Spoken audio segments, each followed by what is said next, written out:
السلام علیکم دوستو، جہان علم کی ویڈیوز میں ایک مرتبہ پھر سے خوش آمدید۔ ناظرین، محمد بن سلمان سعودی عرب کے ولی عہد، وزیر دفاع اور سعودی عرب کی حکومت کے اہم رہنما ہیں۔ ان کا مکمل نام محمد بن سلمان بن عبدالعزیز آل سعود ہے۔ وہ سعودی عرب کے بادشاہ سلمان بن عبدالعزیز کے بیٹے ہیں۔ محمد بن سلمان 2017 میں ولی عہد بنے اور سعودی عرب کی اقتصادی اور سماجی اصلاحات کی قیادت کر رہے ہیں۔ ان کی قیادت میں سعودی عرب نے ویژن 2030 کے تحت اقتصادی ترقی اور تیل کے علاوہ دیگر شعبوں میں ترقی کی کوششوں کو تیز کیا ہے۔ اس کے علاوہ محمد بن سلمان کا اثر و رسوخ عالمی سیاست اور سعودی عرب کے خارجہ تعلقات میں بھی بڑھا ہوا ہے۔ محمد بن سلمان کی دولت کا اندازہ مختلف ذرائع سے مختلف ہو سکتا ہے، کیونکہ ان کی دولت کی تفصیلات عمومی طور پر عوامی نہیں ہوتیں۔ تاہم مختلف تجزیوں اور رپورٹس کے مطابق ان کی ذاتی دولت اربوں خربوں ڈالرز میں ہو سکتی ہے۔ ایک اندازے کے مطابق محمد بن سلمان کی دولت تقریباً 18 بلین ڈالر یا اس سے بھی زیادہ ہو سکتی ہے۔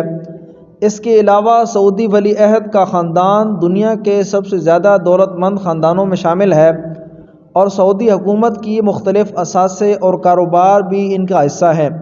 محمد بن سلمان کی دولت کا ایک بڑا حصہ ان کے ذاتی کاروبار، سرکاری پوزیشن اور سعودی عرب کے مختلف ترقیاتی منصوبوں سے حاصل ہوتا ہے۔ ان کے اثاثوں میں غیر معمولی جائیدادیں، فنون اور نایاب اشیاء بھی شامل ہو سکتی ہیں، جیسا کہ ان کے ایک مشہور یاٹ القاصر اور فرانسیسی محل وغیرہ۔ یاد رہے کہ ان کی مالی وسائل کا درست اندازہ لگانا مشکل ہے، کیونکہ یہ معلومات عام طور پر خفیہ رکھی جاتی ہیں۔ محمد بن سلمان کی زندگی کا مقصد سعودی عرب کی اقتصادی، سماجی اور سیاسی ترقی کے لیے بڑی اصلاحات لانا اور ملک کو مستقبل کے چیلنجز کا سامنا کرنے کے لیے تیار کرنا ہے۔ ان کا سب سے اہم مقصد سعودی عرب کو تیل کی معیشت پر کم انحصار کرتے ہوئے ایک متنوع اور ترقی یافتہ معیشت کی طرف منتقل کرنا ہے، اور اس مقصد کے لیے انہوں نے 2016 میں ویژن 2030 کا آغاز کیا۔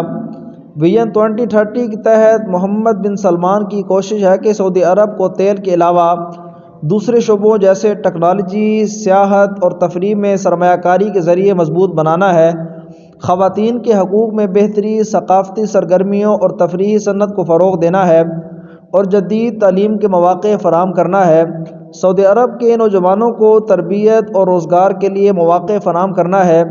سعودی عرب کو عالمی سطح پر ایک اہم اور طاقتور کھلاڑی کے طور پر پیش کرنا ہے، خاص طور پر اس سے خارجہ پالیسی اور اقتصادی تعلقات کے ذریعے محمد بن سلمان عرب کو 21ویں صدی کے تقاضوں کے مطابق ڈھالنا اور عالمی سطح پر ایک اقتصادی، سیاسی اور ثقافتی طاقت بنانا چاہتا ہے۔